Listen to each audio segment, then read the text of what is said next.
जय जय राधा माधवा कुंज विहारी गोपी जन वल्लभ गिरिवर धारी।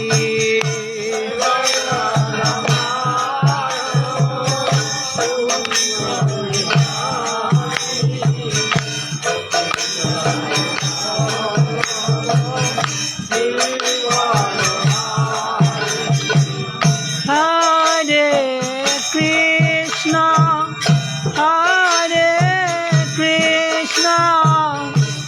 कृष्णा कृष्णा हरे हरे हरे राम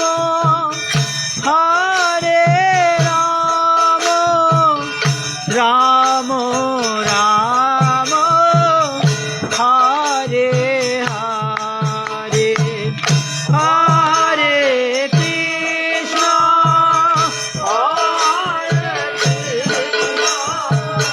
कृष्णा कृष्णा हरे हरि बोल हरे राम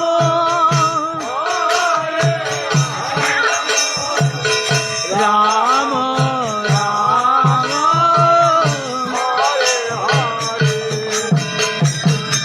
हरे कृष्णा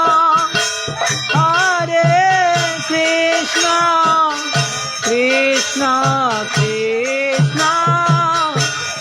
हरे हरे हरे राम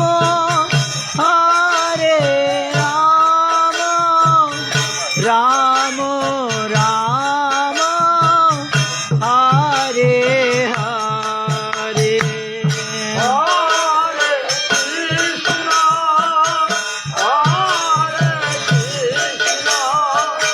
कृष्णा कृष्णा हरे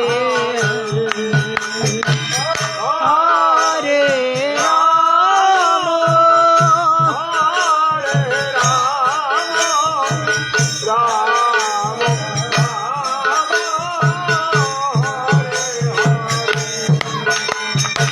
हरे कृष्णा कृष्णा कृष्णा हरे हरे हरे राम राम राम हरे हरे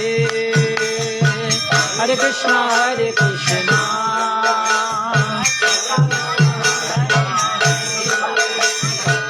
हरे राम राम राम हे हरे कृष्णा कृष्णा कृष्णा हरे हरे हरे राम राम राम हरे हरे गौर हरि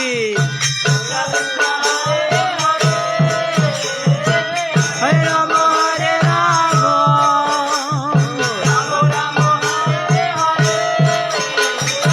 हरे कृष्णा कृष्णा कृष्णा हरे हरे हरे राम राम राम हरे हरे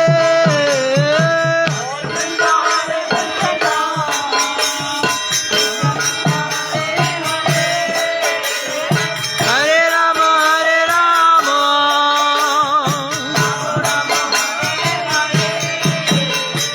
हरे कृष्णा कृष्णा कृष्णा हरे हरे हरे राम राम राम हरे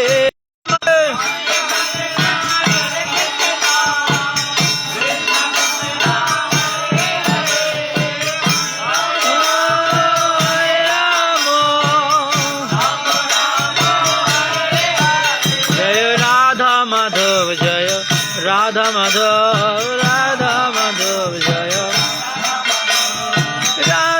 गोविंद जय श्याम सुंदर बिहारी जय कुंज बिहारी श्याम सुंदर जय मदन मोहन कृष्ण बलराम जय कृष्ण बलराम वृंदावन धाम जय वृंदावन धाम वृंदावन धाम जय वृंदावन धाम जय प्रभुपद प्रभुपद जय प्रभुपद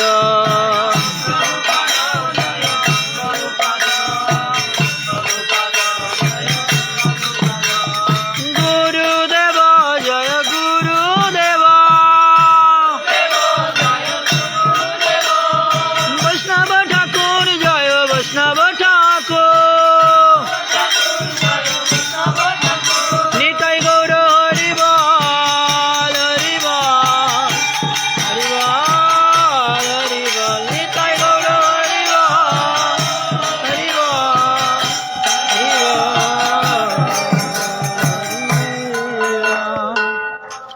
जय जय राधा माधव की कुंज बिहारी की আজকের আনন্দ की जय जय মহামহা ভগবতী অনুষ্ঠান की जय जय চাতুর্মাস সমাপনী দামোদর ব্রত সমাপনী বিশ্ব পঞ্চক ব্রত সমাপনী উপলক্ষে जय जय মহামহা বৈষ্ণব সেবা মহোৎসব की আজকের আনন্দ की গৌর প্রেমানন্দে হরি বল जय जय श्री चैतन्य जय नित्यानंद जय दैत चंद्र जय गौरभक्तवृन्द ओं ज्ञानतिमिरन्धस्य ज्ञानञ्जनशलाकया चक्षुर्मिलितं येन तस्मै श्रीगुरवे नमः नमयं विष्णुपादाय कृष्णपृष्ठाय भूतले श्रीमते भक्तिवेदान्त स्वामिनीति नामिने नमस्ते सरस्वती देवे गौरवाणी प्रचारिणे निर्विशेष शून्यवादी पाश्चात्य देशतारिणे वृंदाय तुलसी देवी प्याय केशवाशुचा विष्णु भक्ति प्रदे देवी सत्यवत्यै नमो नमः गुरवे गौरचन्द्राय राधिकाय तदालये कृष्णाय कृष्ण भक्ताय तद्भक्ताय नमो नमः जय श्री कृष्ण चैतन्य प्रभु नित्यानंद श्री अद्वैत गदाधर शिवसादि गौर भक्त वृंद हरे कृष्ण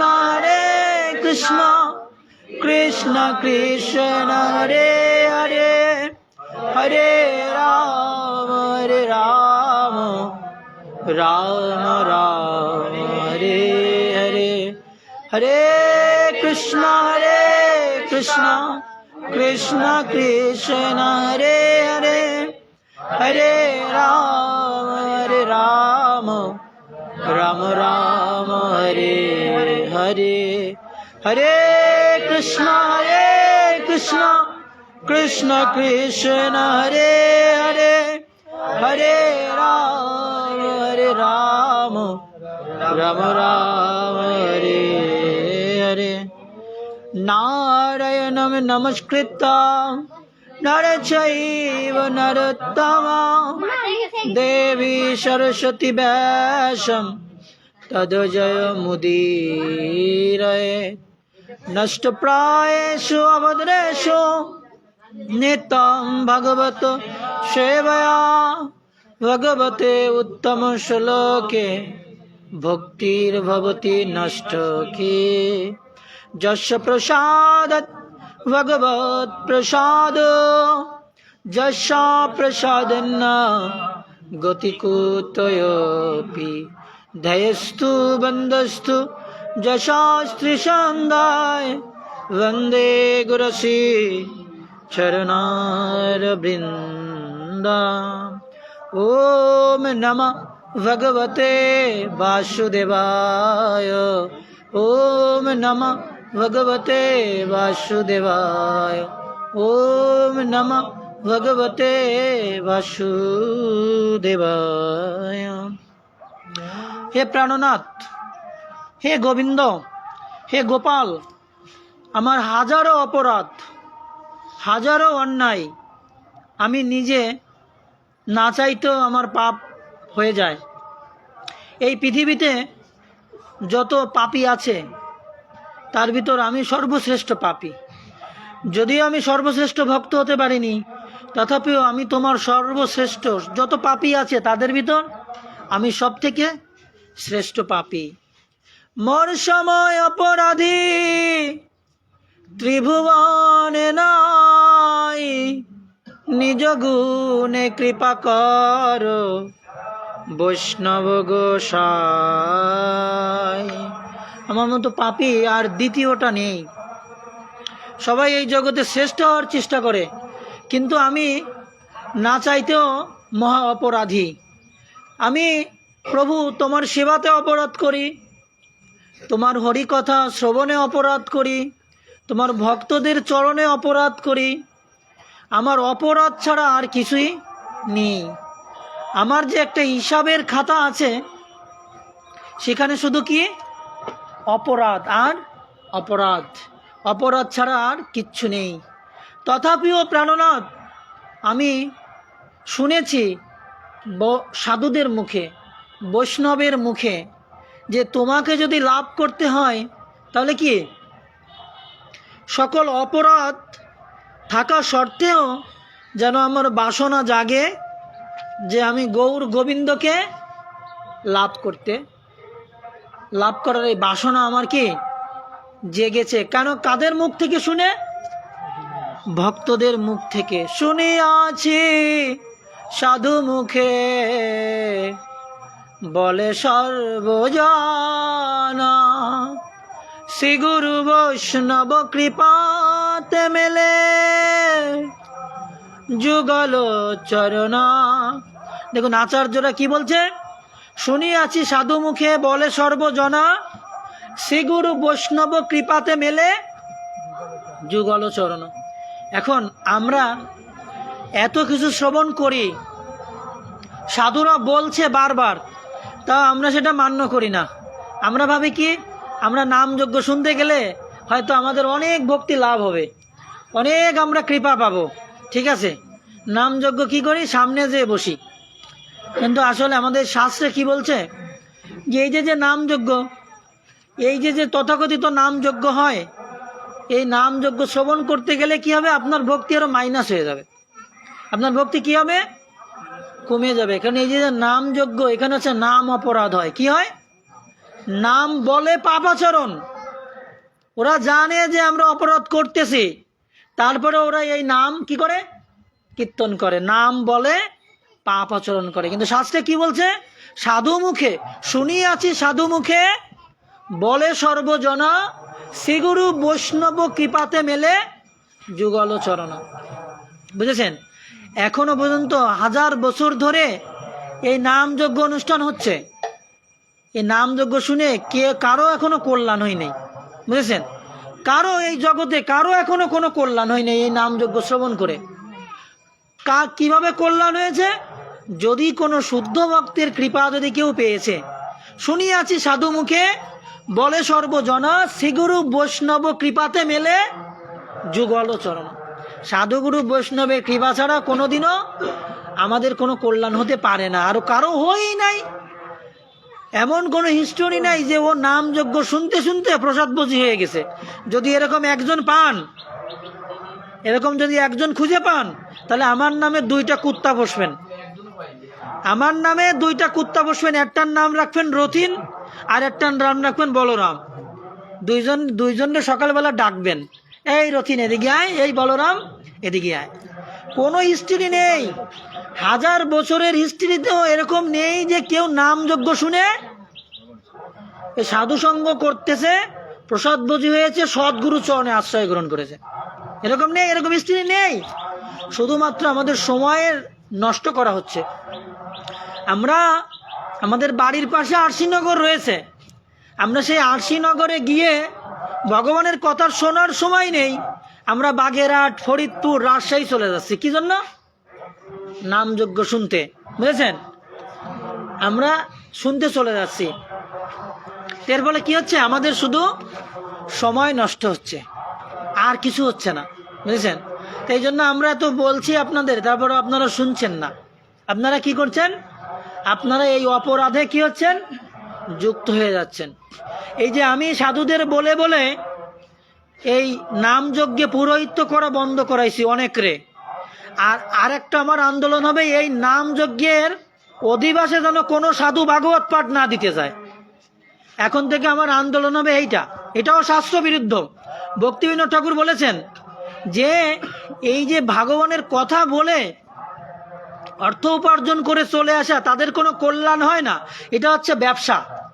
এই ব্যবসা যে করে সেও অপরাধী, আর এই ব্যবসায় যারা সংযোগ দেয় তারাও অপরাধী। তো এখন থেকে এই আন্দোলন শুরু করতে হবে। শাস্ত্র সিদ্ধান্ত, ভক্তি সিদ্ধান্ত সরস্বতী ঠাকুর গোস্বামী প্রভুপাদের এই 2-3 দিন আগে তার তিরোভাব তিথি গিয়েছে। আমরা অনেকে উপবাস ছিলাম, অনেকে জানে না, তারা ছিল না। তো ইনি ছিলেন সিংহ গুরু, কারোর সাথে কোনো আপোষ করতেন না।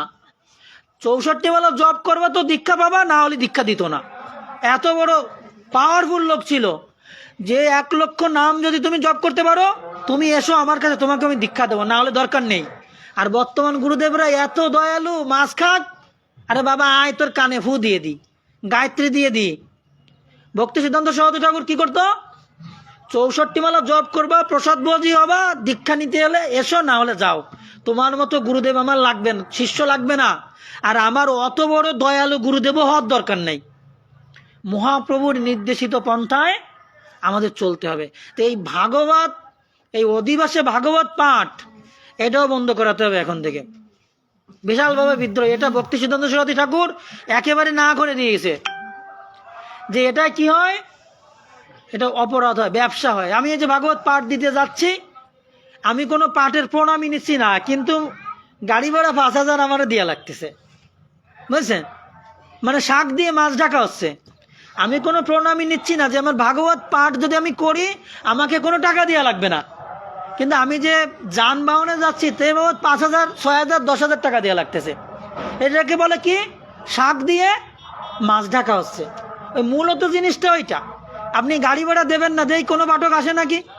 আর গাড়ি ভাড়াও যদি দেবেন তাহলে আস্তি 200, জাতি 200, 400 দেবেন, নয়তো আস্তি 500, জাতি 500, 1000 টাকা দেবেন। দেই কে আসে? তো এই জন্য এগুলো বন্ধ করতে হবে আমাদের। কেন বন্ধ করতে হবে? এটাই গেলে আমাদের ভক্তি আরো নষ্ট হয়ে যাচ্ছে। কি আছে? আমাদের ভক্তি নষ্ট হয়ে যাচ্ছে। শাস্ত্র সিদ্ধান্ত মানবেন না, কোনো লাভ হবে না। এই যে যত নাম যজ্ঞ যা কিছু করছে, শুধু কি হচ্ছে? অর্থ খরচ হচ্ছে, আর কিছু হচ্ছে না। ভালো কাজে অর্থ খরচ করবে না, কিন্তু এই দেখুন নাম যজ্ঞ 2 লাখ 4 লাখ টাকা খরচ করবে, 10 লাখ টাকা খরচ করবে, কিন্তু ভালো কাজে খরচ করবে না। তো এই জন্য এই ভক্তি সিদ্ধান্ত সরস্বতী ঠাকুরকে সিংহগুরু বলা হতো কেন? আপোষহীন ছিলেন, আপোষ করতেন না কারো সঙ্গে।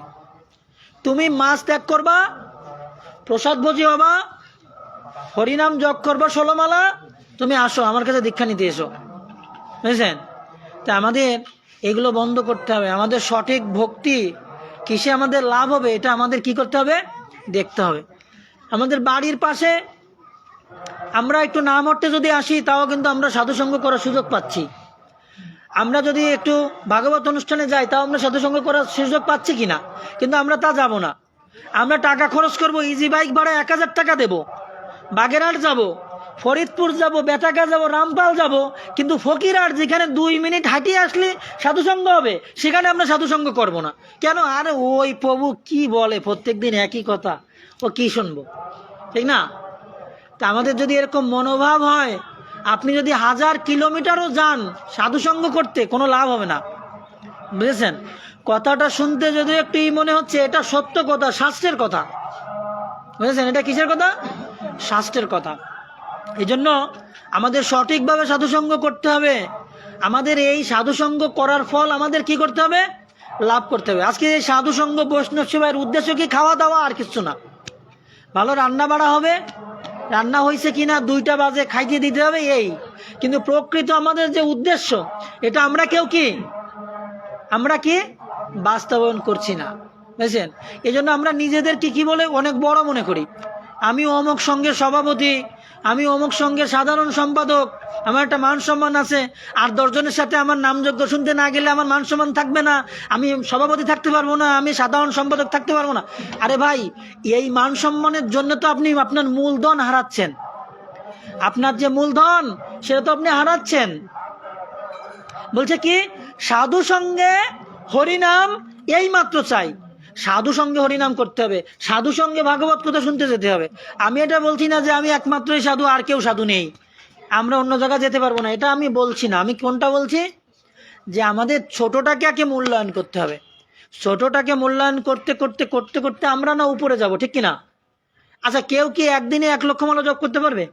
4 মালা, 8 মালা, 16 মালা প্র্যাকটিস করতে করতে কেউ হয়তো কি 64 মালা জব করতে পারে। কেউ যদি ভাবে যে আমি একদিনে 64 মালা করবো, ওই একদিন করে আর এর পরের দিন কি সে আর করতে পারবে না, বেড রেস, বুঝেছেন?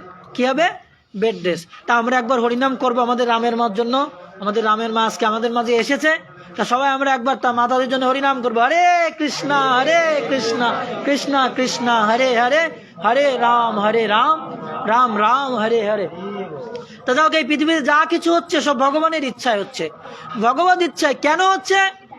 আমি অবহেলা করেছি কেন? ভগবানের সেবাকে আমি অবহেলা করেছি, বৈষ্ণবকে আমি অবহেলা করেছি, ভগবানের প্রসাদ। অনেক সাধুরা আসে, পাঠ শুনবে, ইটি শুনে প্রসাদ না নিয়ে কি করবে? আস্তে আস্তে সুর করে চলে যাবে। এটা প্রসাদের চরণে অপরাধ। আর এই অপরাধ একদিনে দেখা যাবে না, আস্তে আস্তে আস্তে আস্তে জমা হতে হতে একদিন প্রকাশিত হবে, বুঝেছেন? যেমন সদ্য বিবাহিত একজন পুরুষ আর একজন নারী বিয়ে করেছে, বিয়ে করার পর তার স্ত্রীকে বলছে, শোনো, তোমার সাথে আমার বিয়ে হয়ে গেছে, আমাদের বৈধতা হয়ে গেছে, কালকে তুমি আমাকে একটা সুন্দর একটা ছেলে দিবা। এখন ওই মাতাজি ছেলে দিতে পারবে? কেন পারবে না? কেন? তার সাথে তোমার বিয়ে হয়ে গেছে, আমরা স্বামী স্ত্রী, তাহলে কালকে একটা বাচ্চা সে দিতে পারবে না কেন? শুনেছি বিয়ে করলেই নাকি ছেলে মেয়ে হয়। ওই স্বামী বলতেছে, তা তুমি আমাকে কালকে একটা ছেলে দিবা, হবে? সময় লাগবে, ঠিক না? আর এর কারণে কি? তার পতির কাছে তার আত্মসমর্পণ করতে হবে, তারপরে ভগবানের কৃপা যদি হয় তারপরে তার ছেলে হোক মেয়ে হোক হবে, ঠিক না? ঠিক আমরাও অপরাধ করছি। কি অপরাধ? সেবা অপরাধ। কিভাবে? ভগবানের দিকে পাও দিয়ে বসতে নেই, ওই রাম পাও দিয়ে বসে আছে, এটা একটা সেবা অপরাধ। এই জন্য প্রভুদের মাথায় দিয়ে চরণ সবসময় ঢাকা রাখতে হবে। ভগবানের সামনে বসলে, ভাগবতের সামনে বসলে কি করতে হবে? চরণ যেন বেরোনো না থাকে। যদি ওই ভগবানের সামনে পাও দিয়ে বসা হয়, সেবা অপরাধ। আমরা নিত্য কিন্তু বসতেছি না? বসতেছি। এবার দেখুন, নতুন সিজনালি যে ফলটা উঠবে বাজারে, যে সবজিটা, সেটা যদি আপনি সবার প্রথমে ভগবানকে না দেন তাহলে আপনার সেবা অপরাধ হবে। আচ্ছা, নতুন আলু কারা কারা ভগবানকে ভোগ দিয়েছেন? হাত উঁচু করেন। দিছেন সবাই? বাজারে নতুন আলু আইছে, দিছেন ভোগ। এই সিজনাল ফল, সিজনাল সবজি সবার আগে ভগবানকে দিতে হবে। বাজারে উঠলে আপনি দেখেছেন উঠেছে 300 টাকা কেজি, আপনি 100 গ্রাম কেনেন, তাও কি করতে হবে? কিনে এনে ভগবানকে দিতে হবে। যদি না দেন সেবা অপরাধ। তাহলে দেখেন আমাদের সেবা অপরাধ হচ্ছে না? হচ্ছে কিনা? নিত্য হচ্ছে। আমরা জেনে হোক না জেনে হোক আমরা সেবা অপরাধ করতেছি, ঠিক আছে? করতেছি না? এরপরে আপনি কি করলেন? এবার আপনি বললেন কি ও সুস্মিতা, এই তুলসীর পত্র নেই, একটু তুলসীর পত্র নিয়ে ব্যস্ত, ভোগ লাগাতে হবে, দেরি হয়ে যাচ্ছে তোর বাবা। তোর বাবা স্কুলে যাবে। আর সুস্মিতা কী করেছে, তুলসী ঠাস ঠাস করে জুতা পায়ে দিয়ে ঠাস ঠাস করে তুলে ফেলাইছে, এবং ধুতেও মনে নাই, মার কাছে এনে দিয়ে দিয়েছে। মা কি করেছে, ভোগ দিয়ে দিয়েছে। সেবা অপরাধ, এবং এই অপরাধের ফলে মুসলমানের ঘরে জন্মগ্রহণ করতে হবে। যদি কেউ তুলসী পত্র না ধুয়ে ভগবানকে দেয়, গোবিন্দকে দেয়, পরবর্তী তার মাস তার মুসলিম ঘরে তার কি হবে, জন্ম হবে। যে জন্য হরিদাস ঠাকুরের যবনের ঘরে জন্ম হয়েছে, যে জন্য প্রহ্লাদ মহারাজকে হরিদাস হয়ে যবনের ঘরে আসতে হয়েছে। সেবা অপরাধ, বুঝেছেন? এবার আপনি ভগবানকে ভোগ লাগাতে গেলেন, কপালে তিলক নেই, তিলক নেই, কি করলেন, ভোগ দিয়ে গেলেন, সেবা অপরাধ, ভগবান গ্রহণ করবে না। দেখুন আমরা কত অপরাধ করতেছি, নিত্য করছি না? এটা হলো সেবা অপরাধ। এরপরে আরও অপরাধ আছে। এই অপরাধের ফলে কি হচ্ছে, আমাদের আস্তে আস্তে আস্তে আস্তে আমাদের এই পাপ জমা হচ্ছে, এবং একদিন কি হচ্ছে, ঠাস করে প্রকাশিত হচ্ছে, বুঝেছেন? এই জন্য আমাদেরকে শুদ্ধ সাধুসঙ্গ করতে হবে। আরে কে তোমাকে কবে কি বলিবে, সে কথা ভাবিলে আর কি চলিবে। অনেকে অনেক কথা বলবে, কিন্তু সেই কথা শোনা যাবে না। হয়তো আমি যদি ওদের সাথে না যাই, বলবে ওই আনন্দ অনেক বড় সাধু হয়ে গেছে, এই গীতা ক্লাসের সভাপতি হয়ে নামযজ্ঞে আসে না। আর নামযজ্ঞে যে কি করে, নামযজ্ঞে যে সেলফি নেয়, আর কি করে, ফেসবুকে পোস্ট করে, এই হচ্ছে এনাদের কাজ, আর কোনো কাজ নেই। নামযজ্ঞ কিন্তু শুনতে যায় না, কি করে, সেলফি পোস্ট, সেলফি পোস্ট, বুঝেছেন? এসছে বিষয়। কিন্তু আমাদের কি করতে হবে, এই মানুষ আমাদের অনেক কথা বলবে, আমরা যদি ভগবানকে লাভ করতে চাই, আমরা যদি ভক্তি লাভ করতে চাই, তাহলে কি করতে হবে, কি করতে হবে, এইগুলো থেকে আমাদের বেরিয়ে আসতে হবে, বর্জন করতে হবে। না এই নামযজ্ঞ শুনতে যেতে হবে, না এই নামযজ্ঞের ভাগবত কথাও যাওয়া যাবে না। এমনি যেখানে ভাগবত কথা হবে, বৈষ্ণব সেবা হবে, সেই সব জায়গায় যেতে হবে, বুঝতে পারছেন? এখন আমিও যেতাম আগে, আমি 2 বছর বাদ দিয়ে দিয়েছি, এই অধিবাসে যাওয়া 2 বছর বাদ দিয়ে দিয়েছি, বুঝলেন? এখানে গেলে কি হয়, ভাগবতমের চরণে অপরাধ হয়। এই জন্য এই নামযজ্ঞ কেউ শুনতে যাবেন না। বাড়ি বসে 2 মালা জপ করবেন, বা মোবাইলে কি করবেন, শুদ্ধ কোনো বৈষ্ণবের ভাগবত কথা শ্রবণ করবেন, কিন্তু এই নামযজ্ঞে যাবেনই না, এই নামযজ্ঞে যাবেন না, নামযজ্ঞ শুনবেনও না, নামযজ্ঞ খাবেনও না, বুঝেছেন? এইটা হচ্ছে বিষয়। ভক্তি সিদ্ধান্ত সরস্বতী ঠাকুর প্রভুপাদ এই কথা বলায় তাকে কি করলো, আউল বাউল নেড়া নেড়ি দরবেশ সাই গৌরাঙ্গ নাগরী এরকম 13টা সম্প্রদায় তার বিরুদ্ধে বিদ্রোহ করলো, যে এই সাধুকে বাঁচিয়ে রাখা যাবে না, একে কি করতে হবে, মেরে ফেলতে হবে। তা উনি নবদ্বীপের একটা জায়গায় এই ভাগবত কথা বলতেছিলেন, তা ওই সহজিয়া সাধুরা গুন্ডা ভাড়া করেছে, কি জন্য, তাকে মারার জন্য। এখন যখন তাকে লাঠি দিয়ে হামলা করেছে, তখন ভক্তি সিদ্ধান্ত সরস্বতী ঠাকুর প্রভুপাদের একজন শিষ্য, গৃহস্থ শিষ্য, সাদা কাপড় পরতেন, বলছেন মহারাজ আপনাকে তো এরা মেরে ফেলবে, তা আপনি এই গেরুয়া কাপড় খুলে ফেলেন, গেরুয়া কাপড় খুলে আমার এই সাদা কাপড়টা আপনি পরিধান করেন। বলছে কি বলো, আমি সন্ন্যাসী, আমি গেরুয়া বসন বর্জন করে নিজের জীবন রক্ষা করব, এটা সম্ভব না। উনি না করে দিলেন। এখন যখন উনার দিকে হামলা করার জন্য ছুটে আসলেন, তখন উনি বললেন, হে গুরুদেব আপনার চরণ ধরে আমি বলছি, আপনার এই পৃথিবীতে বেঁচে থাকা অনেক জরুরি, কারণ এরকম হাজার হাজার পাষণ্ডী সহজিয়া এদেরকে আপনার নাশ করতে হবে, এই জন্য আপনাকে বেঁচে থাকতে হবে। তাই আপনি কৃপা করে আমার বস্ত্রটা পরিধান করেন, এদেরকে বিভ্রান্ত করার জন্য আপনাকে এই বস্ত্র পরিধান করতেই হবে। তখন ভক্তি সিদ্ধান্ত সরস্বতী ঠাকুর বললেন, ঠিকই, ভগবানের জন্য তো আমি নরকে যেতে রাজি আছি, তাহলে আমি এই সামান্য পোশাক কালারকে আমি এত কেন প্রাধান্য দিচ্ছি। সাথে সাথে গেরুয়া কাপড় খুলে ফেললেন, ওই শিষ্যের সাদা কাপড় পরিধান করে ভক্তি সিদ্ধান্ত সরস্বতী ঠাকুর ওইখান থেকে পালিয়ে গেলেন। গিয়ে কি করলেন, একটা আম গাছে উঠে বসে থাকলেন, এবং ওনার ওই শিষ্য ওই গেরুয়া কাপড় পরে ওদেরকে বিভ্রান্ত করে অন্যদিকে নিয়ে গেলেন। তাও কিন্তু তিনি কি আপোষহীন ছিলেন, কাউকে ছাড় দেননি। তা আমাদেরও ছাড় দেওয়া উচিত না, বুঝেছেন? তাই এই জন্য কী করতে হবে, আমরা যতটুকু পালন করব যথাযথভাবে পালন করব। কে তোমাকে কবে কি বলিবে, সে কথা ভাবিলে আর কি চলিবে। অনেকে অনেক কথা বলবে, কিন্তু তাদের কথা শুনে যদি আমরা আমাদের মূলধন হারিয়ে ফেলি, তাহলে কিন্তু আর ব্যবসা করতে পারবো না। আচ্ছা ব্যাংকেতে লোন নিয়ে করব, কত লোন নিয়ে করবা? যদি সেই মূলধনই নষ্ট, লাভ না হয়, ব্যবসা চালায় যদি থাকি আমি, তাহলে একদিন কি হবে, আমার মূলধন নষ্ট হয়ে যাবে না? ঠিক আমাদের ভক্তিটা এরকম, আপনি যতটা অর্জন করছেন, আবার সাথে সাথে ততটা কি করছেন, হারিয়ে ফেলছেন, তাহলে কি হবে, কোনো লাভ হবে না, বুঝেছেন? এই জন্য আমাদেরকে কি করতে হবে, এই সাধু সঙ্গে হরিনাম এইমাত্র চাই, সংসার জিনিতে আর কোনো বস্তু নাই, বুঝেছেন? এখনো এই জগতে অনেক শুদ্ধ ভক্তরা আছে, তাদের মুখের হরিকথা শ্রবণ করতে হবে, তাদের সঙ্গ করতে হবে, বুঝেছেন? আচ্ছা, একটা মশাও কিন্তু সাধু সঙ্গ করে কি না? সাধুর গায়ে কামড় দিয়ে রক্ত খেয়ে নেয় না, দেয় তো?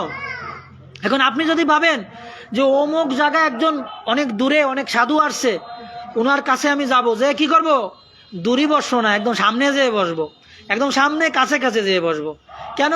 ওই সাধুর একটু আমার পর দৃষ্টি পড়বে, আমার একটু দৃষ্টি পড়বে, আর আমি একটু সেলফি তুলবো, সাধুর এক পাশের দিকে দিয়ে, পাশা দিয়ে সাধুর দিকে সেলফি তুলবো, পরে ফেসবুকে ছাড়বো, বুঝেছেন? তো এই যে আমরা যে কাজগুলো করি, এতে কি হয়, ওই মশার মতো সাধুসঙ্গ করা হয়। মশায়ও সাধুসঙ্গ করে, কিন্তু কি করে, সাধুর কি করে, রক্ত চুষে নেয়, বুঝলেন? ঠিক এইভাবে চুষে নেয়। তা আমরা ওই রকম, আমরা যে সাধুসঙ্গ করতে যাই না অনেক দূরে দূরে, যে সাধুর দিকে পাশা দিয়ে সেলফি তুলি, এটা ওই মশার মতো সাধুসঙ্গ। তো এরকম সাধুসঙ্গ করে আমাদের কোনো লাভ নেই। সাধুসঙ্গ সর্বশাস্ত্রে কয়, লবমাত্র সাধুসঙ্গ সর্বসিদ্ধি হয়, বুঝেছেন? আপনি এখানে বসে সাধুসঙ্গ করতে পারেন। সাধুসঙ্গ করেছিল কে? একলব্য দ্রোণাচার্যের কাছে এসেছিল, বলছে গুরুদেব আমি নিচু জাতি, সবর জাতি, আমি দেবনাথও না, আমি পালও না, আমি সাহাও না, আমি চক্রবর্তীও না, আমি সবর। মানে কি সবর? মানে কি সবর? মানে কি একদম নিকৃষ্ট জাতি, যারা কুকুর খায়, কুকুর, বুঝেছেন? কুকুর খায়, এত নিচু। আমাকে কৃপা করে আপনার শিষ্য বরণ করুন, আমি অস্ত্রবিদ্যা শিখতে চাই। দ্রোণাচার্য বলছে, শোনো, আমি তো প্রতিজ্ঞা করেছি আমি ক্ষত্রিয় এবং ব্রাহ্মণদের ছাড়া অস্ত্র শিক্ষা দেব না। বলছে ঠিক আছে গুরুদেব। গুরুদেবকে প্রণাম করে বলছে, গুরুদেব আপনাকে আমি একটু চরণ স্পর্শ করে প্রণাম করি, কারণ আমি তো আপনাকে গুরু রূপেই বরণ করেছি। বলছে না, তাও তুমি করতে পারবে না, চরণ স্পর্শ করে প্রণাম করতে দেয় নাই। চলে এসেছে বনের ভিতর, গুরুদেবের মাটি দিয়ে মূর্তি তৈরি করেছে, মূর্তি তৈরি করে নিত্য গুরুদেবকে পুষ্পাঞ্জলি দেয়, বন্দে গুরাসি চরণারবিন্দম। প্রত্যেকদিন গুরুদেবের চরণ বন্দনা করে, আর দূর থেকে লুকিয়ে লুকিয়ে দেখে গুরুদেব কি বিদ্যা প্রদান করছেন। তা ওইখান থেকে দেখে এসে গুরুদেবের বিগ্রহের সামনে নিত্য প্র্যাকটিস করে, আর এত জ্ঞান লাভ করেছে যে অর্জুনও পারেনি। গুরুদেব প্রতিজ্ঞা করেছে, অর্জুন তোমাকে আমি পৃথিবীর সর্বশ্রেষ্ঠ কি করব, ধনুর্ধর বানাবো, প্রতিজ্ঞা করে দিয়েছে। এবার একদিন কি হয়েছে, ওই বনের ভিতর যখন একলব্য গুরুদেবের ধ্যান করছে, তখন একটা কুকুর এসে খুব ডাকাডাকি করতেছে, ঘেউ ঘেউ করতেছে, বুঝেছেন? এখন ওই একলব্য কি করেছে, কুকুরের দিকে না তাকিয়ে তার ধনুক বাণ নিয়ে 3টা বাণ ছেড়েছে, উপর দিকে ছেড়েছে, আর ওই কুকুরের মুখে যে মুখ কি হয়েছে, বন্ধ হয়ে গিয়েছে। এখন ওই কুকুর ওই ঘেউ ঘেউ করছে না, আস্তে আস্তে বনের থেকে বেরিয়ে এসেছে। এখন অর্জুন প্র্যাকটিস করতেছিল, এখন দেখে কি যে বাণ দিয়ে এই কুকুরের মুখ এইভাবে কে আটকালো, এ তো আমিও পারি না, হয়তো আমার গুরুদেবও মনে পারে না, তাই গুরুদেব যদি পারতো তাহলে অবশ্যই আমাকে শেখাতো। এরকম বিদ্যা কে জানে? তখন ওই কুকুরের পিছন পিছন এসে দেখে ওই একলব্য ওই গুরুদেবের বিগ্রহের সামনে কি করতেছে, প্র্যাকটিস করতেছে। তখন গুরুদেবের কাছে এসেছে অর্জুন, হে গুরুদেব আপনি আমাকে পৃথিবীর সর্বশ্রেষ্ঠ ধনুর্বীর তৈরি করবেন এরকম কথা দিয়েছেন, কিন্তু আমার থেকেও, আরে আপনার থেকেও একজন বেশি উন্নত ধনুর্বিদ আছে। বলছি কে? আমি তো এরকম কাউকে শিক্ষা দেয়নি। চলেন তাহলে দেখাই নিয়েছি। এখন অর্জুন ওই গুরুদেব সহ ওই বনে এসে ওই দেখে, গুরুদেব দেখছে যে আমার বিগ্রহ দ্রোণাচার্য। এখন বলছে এই বিগ্রহ কে তৈরি করেছে? এখন একলব্য বলছে, হে গুরুদেব এই বিগ্রহকে আমি তৈরি করেছি। বলছে কেন তুমি তৈরি করেছো? বলছে আপনাকে আমি গুরু রূপে বরণ করে আপনার বিগ্রহের সামনে আমি এই বিদ্যা অর্জন করেছি। বলছে ও তাই, তা তুমি আমাকে গুরু মনে করো? বলছে হ্যাঁ। আচ্ছা তুমি যদি আমাকে গুরু মনে করো তাহলে তুমি আমাকে গুরু দক্ষিণা দাও। তা বলছে হ্যাঁ গুরুদেব বলেন আপনি কি চান? বলছে আমি যা চাবো তুমি দিবে তো? বলছে হ্যাঁ দিব। বলছে তোমার এই ডান হাতের এই বৃদ্ধাঙ্গুলি আমার চাই। বলছে ও গুরুদেব তাই?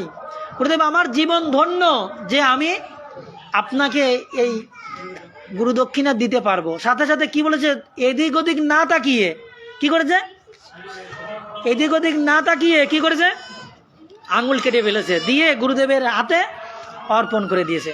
আর আমাদের গৃহে যদি কোনো সাধু আসে, কোনো ভক্তরা কালেকশনে আসে, এবার আসে বলছে প্রভু রথযাত্রা আপনি এক বস্তা চাল দিয়েন। এবার প্রভু কি করবে, মাতাজি কনে আছে মাতাজির দিকে তাকায়, মাতাজি যদি চোখ দিয়ে ইয়েস কাট দেয় ঠিক আছে, আর যদি কয় না না অত পারবো না 500 দিয়ে দাও 500, ঠিক না? আমরা তারপরে কি করি, ভগবানের সেবায় দিই। দেখুন গুরু সেবা কাকে বলে, বলছে তোমার বৃদ্ধাঙ্গুলি চাই, কি সাথে সাথে কেটে দিয়েছে, কোনো দিকে তাকায়নি, অপশনও খুঁজেনি। বলছে গুরুদেব আঙুল কি দেওয়া যায়, অন্য কিছু চান। আঙুল দিলে হবে, আমি খাবানি কি রে, খাবানি বড় বিষয় না, আমি বান ধরবানি কিভাবে। বলছে না কোনো কথা না, সাথে সাথে কি করেছে, বৃদ্ধাঙ্গুলি দিয়ে দিয়েছে। সাধুসঙ্গ কাকে বলে দেখেছেন, ওই মশার মতো সাধুসঙ্গ করে লাগবে এরকম না, বুঝেছেন? সাধুসঙ্গ বলে এটাকে, গুরু সেবা বলে এটাকে। যদি আমরা আমাদের জীবনে এইভাবে আমরা কি অগ্রসর হতে পারি,